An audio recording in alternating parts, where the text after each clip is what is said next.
Oke, Assalamualaikum warahmatullahi wabarakatuh. Pada kesempatan hari ini, kita akan mempelajari terkait dengan integumen pada ular atau fungsi kulit pada ular. Nah, video pembelajaran ini disusun oleh saya sendiri, Ibnu Abdillah, yang dibimbing langsung oleh dosen pengampu, Ibu Dr. Darmawati M. Tahir, SPD, MSI. Yang pertama, kita ketahui bahwa ular sendiri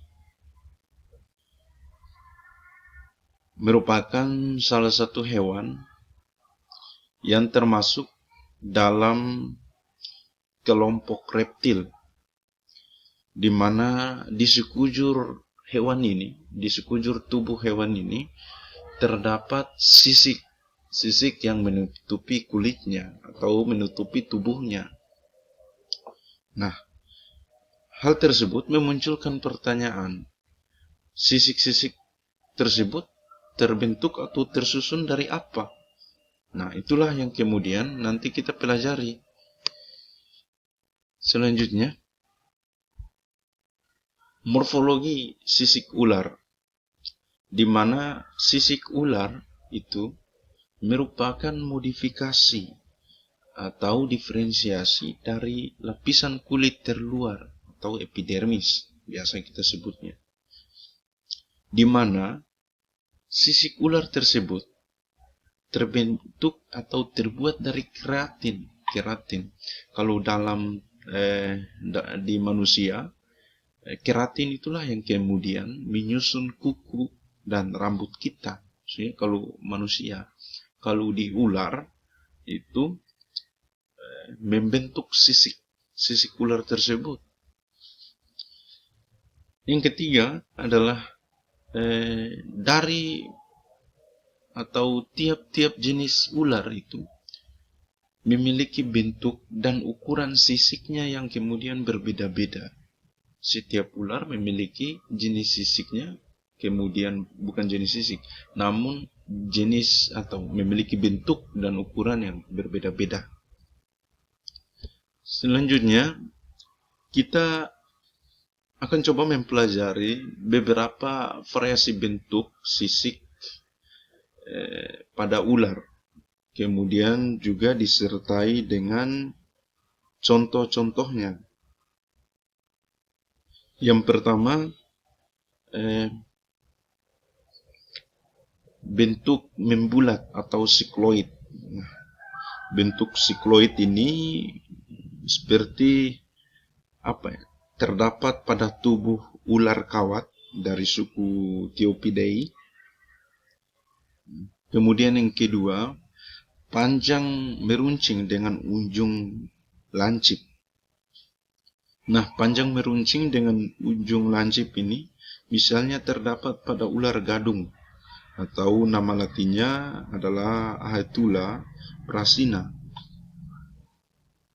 Yang ketiga, lebar serupa bentuk daun. Lebar serupa bentuk daun itu misalnya terdapat pada ular bingkai laut, atau nama latinnya adalah Trimeresurus albolabris. Yang kelima, yang selanjutnya, sama lebar dan sama panjang. Bentuk sama lebar dan sama panjang. Nah, sama lebar dan sama panjang ini misalnya terdapat pada ular jali. Nama latinnya adalah Diascoros. Yang selanjutnya, berlunas kuat atau seperti pada ular picung atau Rapidopis subminiatus. Kemudian juga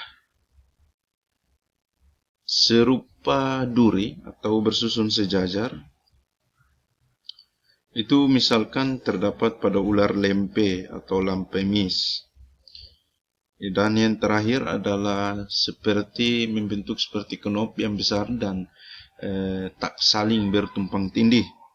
Itu misalkan terdapat pada ular lumpur Jawa atau biasa disebut Cenodermus javanicus. Nah, itu untuk variasi bentuk sisik ya pada ular. Kemudian yang selanjutnya, sisik atau susunan sisik. Nah, susunan sisik tersebut itu yang pertama, sisik pada tubuh bagian atas atau punggung yang dalam istilahnya disebut sebagai sisik dorsal atau kostal. Nah, sisik ini tersusun seperti genting yang disebut imbricata atau imbricat. Nah, yang selanjutnya adalah sisik dorsal. Sisik dorsal tersebut tersusun berderet-deret dari sepanjang tubuh. Nah, dari susunan deretan dorsal tersebut, nah, deretan berikutnya terletak sedikit besar, sedikit bergeser, ya, sehingga sisik-sisik ini dari satu deret ke deret sebelahnya tampak lurus pada garis diagonal. Deretan sisik-sisik ini bervariasi banyaknya. Biasanya dihitung pada kira-kira tengah panjang tubuh ular, dan kadang terhitung pada 3 tempat, yakni beberapa jauh setelah leher, tengah badan, dan beberapa jauh sebelum anus badan. Yang selanjutnya, tata nama sisik. Nah, tata nama sisik ini untuk mengenali sisik-sisik pada ular, yang pertama diawali paling awal adalah di bagian kepala ular. Nah, dalam hal ini untuk mempermudah kita. Nah, dengan berpatokan pada nostril, yakni lubang hidung. Nah, untuk ular-ular bandotan, hati-hati karena lubang hidung ini dapat tertukar dengan depik pipi penghidung bahang yang letaknya lebih dekat ke mata. Nah, nostril atau lubang hidung ini umumnya bertepikan dua sisi yang dinamai perisai nasal. Perisai nasal yang di sebelah muka dikenal pula sebagai pranasal atau prenasal. Sedangkan yang di bagian belakang ke arah mata tersebut disebut postnasal. Di atas moncong di sebelah depan ada sepasang sisik yang menghubungkan perisai-perisai nasal di kanan dan di kiri. Sisik-sisik inilah yang kemudian biasa disebut perisai nasal. Nah, sedangkan di bagian depan ujung bibir di antara pranasal kanan dan kiri itu terdapat sisik yang kita kenal dengan rostral atau rostrum. Perisai rostral ini berlekuk di bawahnya sebagai tempat keluar masuknya lidah. Atau bisa langsung kita lanjutkan ke lidah.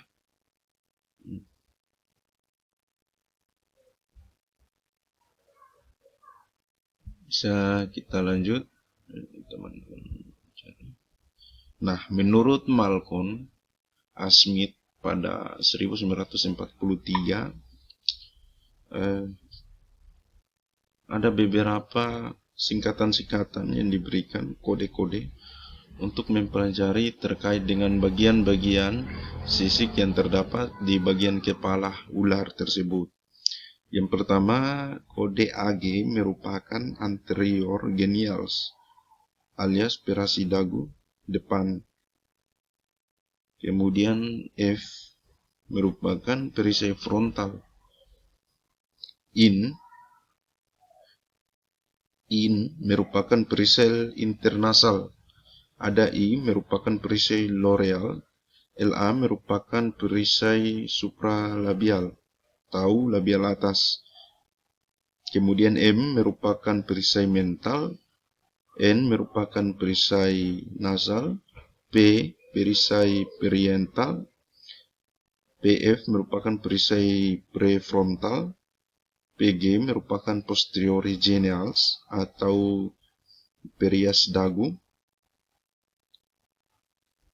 Pro merupakan perisai preokular. PSO merupakan perisai presokobular. PTO merupakan perisai postokular.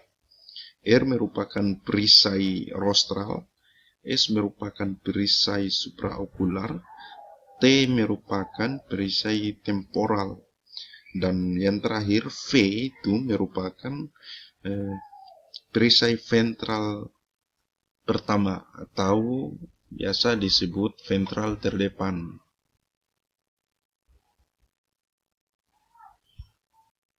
Yang selanjutnya kita akan setelah mempelajari tentang bagian sisik daripada ular tersebut, selanjutnya kita akan mempelajari tentang fungsi sisik dari ular ini. Yang pertama tentu fungsinya adalah melindungi diri. Melindungi diri. Kemudian yang kedua adalah membantu pergerakan ular. Mempertahankan kelembaban. Yang keempat, berguna dalam kamuflase dan mengubah penampilan, dan dalam beberapa kasus tertentu juga dapat membantu dalam menangkap mangsa.